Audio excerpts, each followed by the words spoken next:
दोस्तों, अगर आप अपनी पहली गाड़ी लेना चाहते हैं तो आपके दिमाग में ये कन्फ्यूज़न ज़रूर होगा कि हम पेट्रोल वाली लें या सीएनजी वाली लें। तो दोस्तों, आज इस वीडियो में मैं आपका ये कन्फ्यूज़न बिल्कुल क्लियर करने वाला हूँ।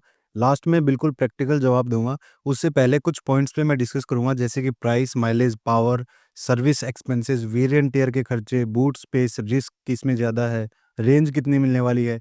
ये सारे पॉइंट जो है वो हम इस वीडियो में दोस्तों डिस्कस करने वाले हैं, ताकि आपको एक क्लियर आइडिया हो जाएगा कि हमें पेट्रोल गाड़ी पे जाना चाहिए या फिर सीएनजी गाड़ी पे। और लास्ट में मैं अपने हिसाब से भी आपको सजेस्ट करूँगा कि आपको किस कंडीशन में कौन-सी गाड़ी पे जाना चाहिए। तो दोस्तों, मेरी इतनी सी रिक्वेस्ट है, अगर आपको ये वीडियो बिल्कुल अच्छे से समझना है तो वीडियो को एंड तक कंप्लीट देखें, ताकि आप ये समझ पाएँ कि हमारे लिए सबसे बेहतर ऑप्शन क्या होने वाला है। तो चलिए दोस्तों, बिना किसी देरी के वीडियो को स्टार्ट करते हैं। Hello everybody and welcome back to general study autos. अगर आप चैनल पर नए हैं तो चैनल को कर लीजिए सब्सक्राइब, बेल आइकन को प्रेस करके नोटिफिकेशन बेल को ऑल पे सेट करके रखें, ताकि आप आने वाली सभी वीडियोज़ की नोटिफिकेशन सबसे पहले पा सकें। दोस्तों, सबसे पहला जो पॉइंट है वो रहेगा प्राइस का, कि आपको कौन-सी गाड़ी पे कितना प्राइस पे करना पड़ता है। तो अगर आप सीएनजी की गाड़ी लेना चाहते हैं पेट्रोल के मुकाबले, तो आपको लगभग 1 लाख रुपए ज़्यादा देने होते हैं। चाहे आप कोई भी गाड़ी लीजिए, ये अमाउंट जो है वो लगभग इतना ही रहता है, 1 लाख के आसपास। 1 लाख से 90,000 भी हो सकता है, या 1,10,000, 1,25,000 तक भी ये अमाउंट चला जाता है दोस्तों, सीएनजी के केस में। उसका रीज़न क्या है वो मैं आगे आने वाले पॉइंट्स में आपको बताता हूँ। तो प्राइस आप जो है वो डिसाइड करके चलिए कि हमें 7 लाख ऑन रोड में गाड़ी लेनी है, तो हमारे लिए कौन से ऑप्शन हमारे प्राइस ब्रैकेट में आ सकते हैं। तो प्राइस एक बड़ा फैक्टर यहाँ हो जाता है। अगला जो पॉइंट है दोस्तों वो है माइलेज का, कि माइलेज हमें कौन-सी गाड़ी में ज़्यादा मिलने वाली है या कौन से फ्यूल में ज़्यादा मिलने वाली है। तो दोस्तों, माइलेज नो डाउट आपको सीएनजी में ही ज़्यादा मिलेगी। इसका जो कारण है वो आपको अगले पॉइंट में समझ आएगा। और सीएनजी में आपको हमेशा 5 से 10 किलोमीटर की जो माइलेज है वो पेट्रोल से हमेशा ज़्यादा ही मिलेगी दोस्तों। इवन 10 से भी ये नंबर जो है वो ज़्यादा हो जाता है काफ़ी गाड़ियों में। जैसे आपकी वैगनआर है, ऑल्टो है, स्विफ्ट है, डिज़ायर है। ये जो गाड़ियाँ हैं ये 30 क्रॉस भी कर देती हैं, और इनकी पेट्रोल की माइलेज जो है वो लगभग 20 के आसपास ही रहती है। तो इस हिसाब से सीएनजी में आपको बहुत ही बेहतर माइलेज मिलने वाला है। अगर आप माइलेज के दीवाने हैं तो फिर आपको सीएनजी ही सैटिस्फैक्शन दे सकती है। अब बात करते हैं कि सीएनजी में ज़्यादा माइलेज क्यों मिलता है, तो वो तीसरा पॉइंट आ जाता है हमारा पावर का। जी हाँ दोस्तों, पेट्रोल के मुकाबले आपको सीएनजी में काफ़ी कम पावर मिलती है। मतलब पेट्रोल की जब आप गाड़ी चलाएँगे तो उसमें आपको जो टॉर्क है और वो जो बीएचपी पावर है वो आपको पेट्रोल में ज़्यादा मिलने वाली है, लेकिन सीएनजी में लगभग 10 नंबर के आसपास वो कम हो जाता है।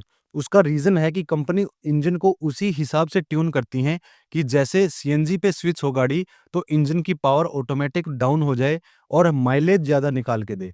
माइलेज पे फ़ोकस करने के लिए सीएनजी की पावर को कम किया जाता है।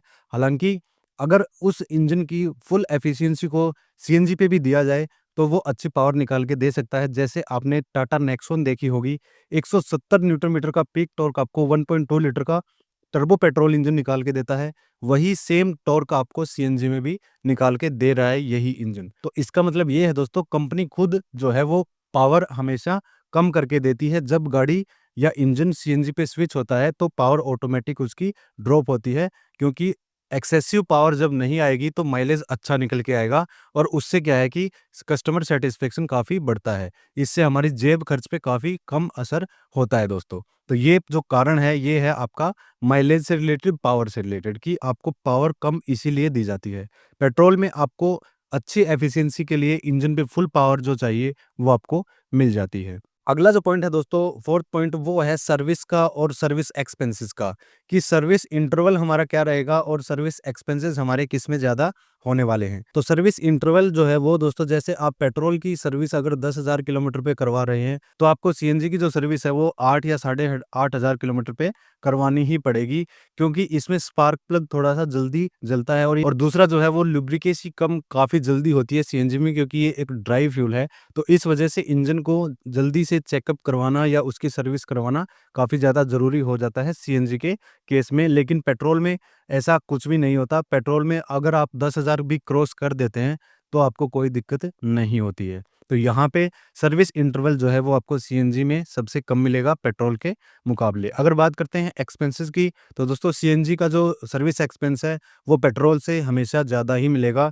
क्योंकि वहाँ वियर एंड टियर थोड़े से ज़्यादा होते हैं इंजन के मामले में। स्पार्क प्लग वगैरह हो गया। एक आपको मैं टिप भी दूंगा लास्ट में कि आप सीएनजी गाड़ी चला रहे हैं तो फिर उसके इंजन को बेहतर कैसे रख सकते हैं। चलिए दोस्तों, अब बढ़ते हैं अगले पॉइंट की तरफ, जो कि है बूट स्पेस। बूट स्पेस का तो दोस्तों ऐसा है कि दो ब्रांड ऐसी हैं हमारे इंडिया में जो कि बजट कार्स में आपको ट्विन सिलेंडर टेक्नोलॉजी दे चुकी है। वो है सबसे पहले टाटा मोटर्स और दूसरी है आपकी Hyundai, जो अब Hyundai कार्स में जिसमें सीएनजी इंस्टॉल करके दे रही थी, उसमें आपको डुअल सिलेंडर टेक्नोलॉजी मिल रही है। तो इस वजह से बूट स्पेस ज़्यादा कॉम्प्रोमाइज़ नहीं होता पेट्रोल के मुकाबले। लेकिन फिर भी अगर देखें मारुति की कार्स को, तो दोस्तों मारुति की कार्स में अब भी वही एक बड़ा सिलेंडर आपको मिलता है, जिसकी वजह से बूट स्पेस ऑलमोस्ट कंप्लीट खत्म हो जाता है। एक दो छोटे-मोटे बैग ही आप वहाँ रख सकते हैं, अदरवाइज़ बूट स्पेस दोस्तों आपको मारुति की गाड़ियों में बिल्कुल भी नहीं मिलता। और अगर बात करते हैं ड्यूल सिलेंडर टेक्नोलॉजी वाली गाड़ियों की, जिसमें ड्यूल सिलेंडर मिलता है, वहाँ भी दोस्तों आपको पेट्रोल के मुकाबले तो थोड़ा-सा कम ही स्पेस मिलता है। लगभग 60 से 70 लीटर का जो बूट स्पेस है, वो वहाँ कम हो जाता है। चाहे आप टियागो देख लीजिए, टिगोर देख लीजिए, नेक्सॉन देख लीजिए। नेक्सॉन में तो और भी अच्छी फिटमेंट की गई है, बूट स्पेस उसमें बहुत ही कम जो है वो हुआ है पेट्रोल के मुकाबले, मतलब इतना ज़्यादा कॉम्प्रोमाइज़ नहीं करना पड़ता सीएनजी में। तो ये थी दोस्तों आपके बूट स्पेस की पॉइंट की बात। अब बात आती है अगले पॉइंट की, जो कि सबसे ज़्यादा लोगों के दिमाग में स्ट्राइक करता होगा, वो है रिस्क फैक्टर। कि अगर हम सीएनजी की गाड़ी चला रहे हैं और सीएनजी एक गैस है, जिस वजह से काफ़ी ज़्यादा मतलब ब्लास्ट वगैरह भी हो सकते हैं, आग भी बहुत ही जल्दी लग सकती है। इस वजह से काफ़ी लोगों के दिमाग में ये बात रहती है। तो यहाँ मैं आपको कहना चाहूँगा कि अगर आप सीएनजी गाड़ी नहीं चला रहे हैं, तो इसका मतलब पेट्रोल में तो बिल्कुल भी रिस्क नहीं है, बिल्कुल न के बराबर रिस्क है, अगर कोई स्पार्किंग वगैरह नहीं होती है तो। अदरवाइज़ सीएनजी में दोस्तों ज़्यादा रिस्क होता है जब हम बाहर से सीएनजी फिट करवाते हैं, जो कि ऑथोराइज़्ड भी होती हैं, लेकिन फिर भी हम उस पे रिलाई नहीं कर सकते, तो उनमें ज़्यादा चांसेस होते हैं। और फैक्ट्री फिटेड सीएनजी में बहुत ही कम चांस होते हैं दोस्तों उसके ब्लास्ट होने के। तो कई बार क्या होता है, जब हम सीएनजी पंप पे गाड़ी को रिफ़िल करवाते हैं, सीएनजी रिफ़िल करवाते हैं, वहाँ पे प्रेशर बहुत ही ज़्यादा हाई होने की वजह से कई गाड़ियों के सिलेंडर्स ब्लास्ट हो जाते हैं, जिसमें पूरी गाड़ी उड़ जाती है एकदम से। तो इस वजह से रिस्क फैक्टर जो है वो सीएनजी का ज़्यादा है। एक रिस्क फैक्टर यहाँ ये भी है कि जब हम सीएनजी फिल करवाते हैं, तब दोस्तों पेट्रोल पंप पे या सीएनजी पंप पे हमें सभी जो हमारे पैसेंजर होते हैं उनको बाहर करना पड़ता है, खुद भी बाहर हो जाते हैं, दूर खड़े हो जाते हैं। तो ये एक थोड़ा-सा एम्बैरेसिंग मोमेंट होता है, अगर हम फैमिली में जैसे हमारे ओल्ड एज पेरेंट्स हैं या ग्रैंड पेरेंट्स हैं, उनको हम नीचे उतारते हैं, फिर वापस बिठाते हैं, तो उनके लिए भी काफ़ी मुश्किल होता है। तो इस वजह से भी ये जो पॉइंट है, ये काफ़ी लोगों के लिए डिसीज़न चेंजिंग भी हो सकता है। पेट्रोल में ऐसा कुछ भी नहीं करना, पेट्रोल में सभी बैठे रहें आराम से। कई बार तो इंजन स्टार्ट होते हुए भी इंजन जो है वो मतलब टैंक जो है वो रिफ़िल कर देते हैं, तो उसमें बिल्कुल भी रिस्क नहीं है। लेकिन सीएनजी में दोस्तों काफ़ी ज़्यादा रिस्क है, सीएनजी रिफ़िलिंग में। लेकिन फैक्ट्री फिटेड सीएनजी जो है वो काफ़ी ज़्यादा बेहतरीन होती है, काफ़ी ज़्यादा टेस्ट वगैरह किए जाते हैं उन पे, तब जाके वो मार्केट में आती हैं, तो हम उस पे भरोसा कर सकते हैं। ऐसा कोई भी मतलब ज़्यादा उसके एक्सप्लोड होने के चांस नहीं होते। तो ये रिस्क फैक्टर की बात थी दोस्तों, रिस्क जो है वो थोड़ा-सा सीएनजी में ज़्यादा रहता है। तो बात करते हैं दोस्तों रेंज की, तो रेंज में जो है वो सीएनजी के जो सिलेंडर होते हैं उसमें 8 से 9 किलो या साढ़े 9 किलो जो सीएनजी है वो आ सकती है। तो अगर हम 9 किलो सीएनजी पकड़ के चलें और 30 का माइलेज अगर लेके चलें, तो भी 270 किलोमीटर का रेंज ही आपको यहाँ गाड़ी जो है वो निकाल के दे सकती है। लेकिन पेट्रोल में ऐसा नहीं है। अगर पेट्रोल की माइलेज लेके चले हम 20 किलोमीटर पर लीटर की और उसमें 30 लीटर पेट्रोल है, तो दोस्तों आपकी गाड़ी जो है वो 600 किलोमीटर का रेंज जो है वो आपको देगी बिल्कुल टेंशन फ्री। तो यहाँ जो है वो एक बार रिफ्यूलिंग का सीएनजी में थोड़ा-सा फ्रीक्वेंटली आपको रिफ्यूलिंग करवानी पड़ेगी। अदरवाइज़ पेट्रोल जो है वो आपको एक बार भरवाओगे तो 500-600 किलोमीटर बिल्कुल भी देखने की ज़रूरत नहीं है। तो ये थी दोस्तों रेंज की बात। रेंज जो है वो आपको सीएनजी में कम मिलेगी, लेकिन पेट्रोल में ज़्यादा मिलने वाली है। अगर बात करते हैं अगले पॉइंट की, तो वो है दोस्तों वेरिएंट्स का। काफ़ी जो कम ब्रांड्स हैं वो अपने टॉप वेरिएंट्स में सीएनजी फिट करके देती हैं, जैसे मारुति है, Hyundai है। इनमें टॉप वेरिएंट्स में मतलब मिड के बाद जो वेरिएंट शुरू होते हैं, उनमें आपको सीएनजी मिलती है। लेकिन एक ब्रांड ऐसा है अपने इंडिया में, टाटा ब्रांड, जो कि आपको बेस वेरिएंट से ही सीएनजी ऑफ़र कर रहा है और इसी वजह से उसकी गाड़ियाँ बहुत ही ज़्यादा बिकती हैं। मतलब ये एक फैक्टर है गाड़ी जो ज़्यादा बिकने का। तो इस वजह से जिन लोगों का बजट कम है, वो मारुति और हुंडई की गाड़ी लेते हुए एक बार सोचना पड़ता है। 9.5 लाख तक उनकी गाड़ियाँ चली जाती हैं सीएनजी में, जो उसका बेस वेरिएंट होता है सीएनजी का, लेकिन उसमें फीचर्स काफ़ी अच्छे मिल जाते हैं आपको। जैसे वीएक्सआई से स्टार्ट होता है डिज़ायर में, और ऐसे ही आपको स्विफ्ट में मिल जाता है। तो ये एक थोड़ा-सा कंपनियों को सोचना चाहिए। बेस वेरिएंट से ही अगर हमें सीएनजी ऑफ़र कर दी जाए, तो फिर गाड़ियाँ बहुत ही तगड़ी बिकेंगी, लेकिन ये उनकी एक स्ट्रैटेजी है, पता नहीं किस हिसाब से वो इसको फाइनलाइज़ करके चल रहे हैं। तो ये थी दोस्तों वेरिएंट्स की बात, कि आपको सीएनजी में कम वेरिएंट्स मिलते हैं, पेट्रोल में ज़्यादा वेरिएंट्स मिलते हैं। अब बात आती है दोस्तों मेन पॉइंट की, जो कि है मेरा ओपिनियन।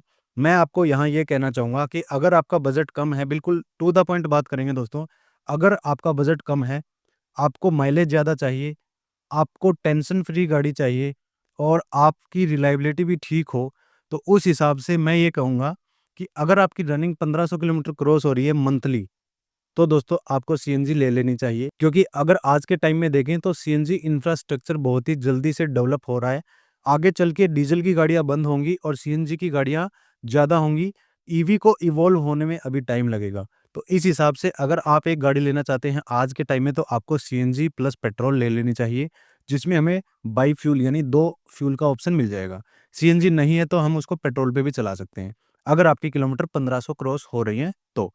लेकिन इसके साथ एक मैं आपको टिप देना चाहूँगा यहाँ, कि अगर आप सीएनजी गाड़ी ले रहे हैं और अपने इंजन को बिल्कुल फिट रखना चाहते हैं सालों-साल तक, तो आपको हमेशा क्या करना है, जब भी आप स्टार्टिंग में सुबह चलें, गाड़ी को सबसे पहले 5 मिनट तक स्टार्ट रखें आप। 2 से 5 मिनट या 3 से 5 मिनट आप गाड़ी को स्टार्ट रखें, और वो भी पेट्रोल पे। पेट्रोल पे स्टार्ट रखनी है, और पेट्रोल पे ही आपको 2 से 3 किलोमीटर, कम से कम 2 से 3 किलोमीटर आपको गाड़ी चलानी है।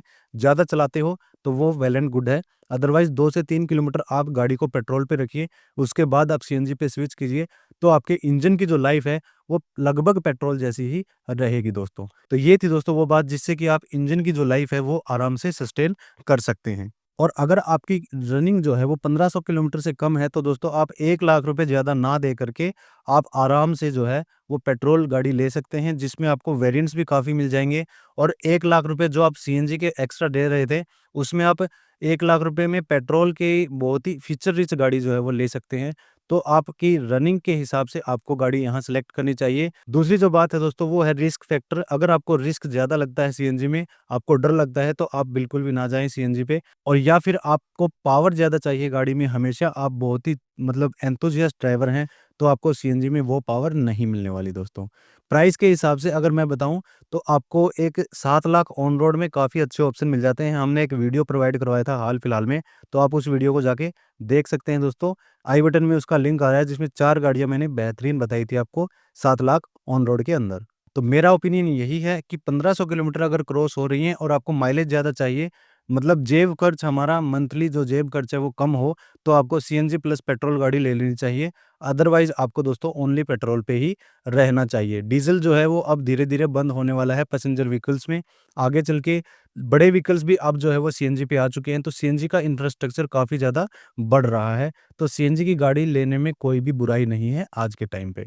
अगर मैं सेलेक्ट करना चाहूँ, तो मैं दोस्तों यहाँ सीएनजी प्लस मतलब पेट्रोल बाई फ्यूल गाड़ी ही सिलेक्ट करूँगा।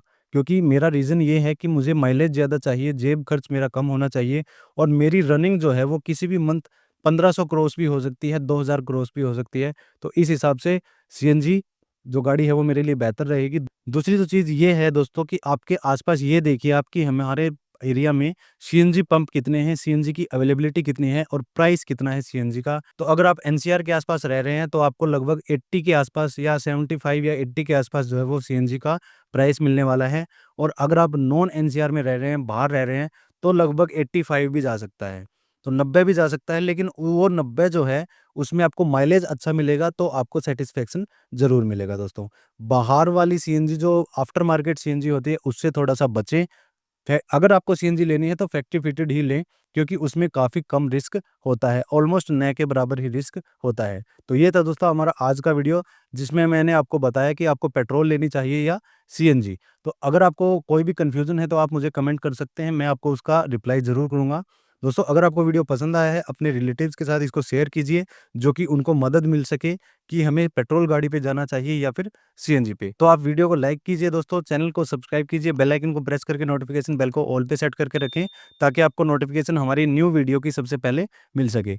चलिए दोस्तों, मिलते हैं नेक्स्ट वीडियो में, तब तक के लिए thanks, have a good day.